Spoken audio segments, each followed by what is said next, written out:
Career ডেভেলপমেন্টের অর্থনৈতিক উন্নয়নের চাবিকাঠি সেই ইন্টারনেট হয়ে গেছে নোংরামের চাবিকাঠি। সাইবার স্পেসের যে পলিউশন, দূষণ, এই দূষণ আমাদের ঠেকাতে হবে। ক্যাম্পাসেও যে একটা নর্মাল আইনের শাসন থাকা, সেটা নাই।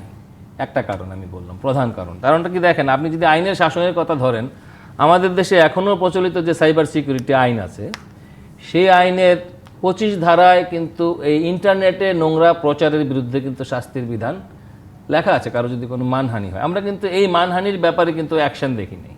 ফলে এখন যে ইন্টারনেট ফ্যাসিবাদ তৈরি হয়েছে, অর্থাৎ সাইবার স্পেস ব্যবহার করে যে নোংরা প্রচারণা করে অন্যের চরিত্র হনন করা, অর্থাৎ একজন মানুষকে ফিজিক্যালি হত্যা না করে তার চরিত্র হননের মধ্য দিয়ে তাকে শেষ করে দেওয়া, এটার ভয়াবহ হত্যাকাণ্ড, মোরাল একটা ডিফেক্ট।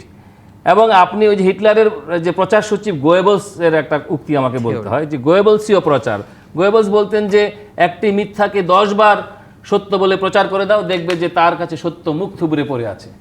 ওই যে গোয়েবলসীয় সিস্টেম যেটা হিটলার করেছিল, ওই একই কায়দা কিন্তু আমরা ইন্টারনেট স্পেসে দেখতে পাচ্ছি, এবং সেখানে হাজার হাজার লাইক, কমেন্টস এবং রিয়াকশন আমরা দেখতে পাচ্ছি। এর মধ্য দিয়ে যারা কোমলমতি তরুণ ছাত্রছাত্রী, তাদের মনস্তত্ত্বে এক ধরনের পরিবর্তন ঘটে যায়, এবং এটাকে পুঁজি করেই কিন্তু এক ধরনের ইন্টারনেট ভিত্তিক ফ্যাসিবাদী রাজনীতির জন্ম এখন দেওয়া হচ্ছে, যেটার মাধ্যমে ক্যাম্পাসগুলো ধীরে ধীরে উত্তপ্ত হচ্ছে। ব্যক্তিগত জীবন, পারিবারিক জীবন, বন্ধুত্ব, শিক্ষা জীবন সব কিছু তছনছ হয়ে যাচ্ছে, এবং এর সাথে যুক্ত হয়ে গেছে দলীয় শিক্ষক রাজনীতি, এবং দলীয় শিক্ষক রাজনীতির একাংশও কিন্তু এর সাথে জড়িত হয়ে পড়ছে। বিশ্ববিদ্যালয়ের প্রশাসন এবং সর্বোপরি আমাদের ন্যাশনাল পলিটিক্যাল যে অ্যারেনা, তারাও এটার পার্ট হয়ে যাচ্ছে। এবং দেখবেন যে এই ইন্টারনেট ফ্যাসিবাদের মধ্যে, অর্থাৎ যে ইন্টারনেট হতে পারতো আমাদের ক্যারিয়ার ডেভেলপমেন্টের অর্থনৈতিক উন্নয়নের চাবিকাঠি, সেই ইন্টারনেট হয়ে গেছে নোংরামের চাবিকাঠি।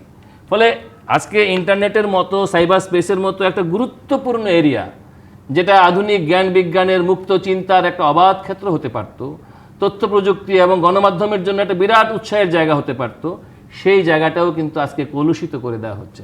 আজকে শুধু বিশ্ববিদ্যালয় ক্যাম্পাসই কলুষিত হচ্ছে না, ইন্টারনেট স্পেসের মতো একটা ভালো জায়গা, সেই জায়গাও কিন্তু কলুষিত হয়ে যাচ্ছে। এবং আমি খুব ভয় পাচ্ছি কোন দিন না যেন এই দেশে অধ্যাদেশ জারি করতে হয় যে আর কোনো তরুণ ইন্টারনেটে সাইবার স্পেসে ঢুকতে পারবে না, কারণ এটা এতটাই নষ্ট হয়ে গিয়েছে। অর্থাৎ সাইবার স্পেসে ভালো ব্যবহারটাই হচ্ছে না, যার কারণে ক্যাম্পাসগুলো বারবার এই সাইবার স্পেসের সুযোগটা নিয়েই অস্থির হয়ে উঠছে। এই সাইবার স্পেসের যে পলিউশন, দূষণ, এই দূষণ আমাদের ঠেকাতে হবে, এবং এটা যদি না ঠেকানো যায় তাহলে তরুণ সমাজকে বাঁচানো যাবে।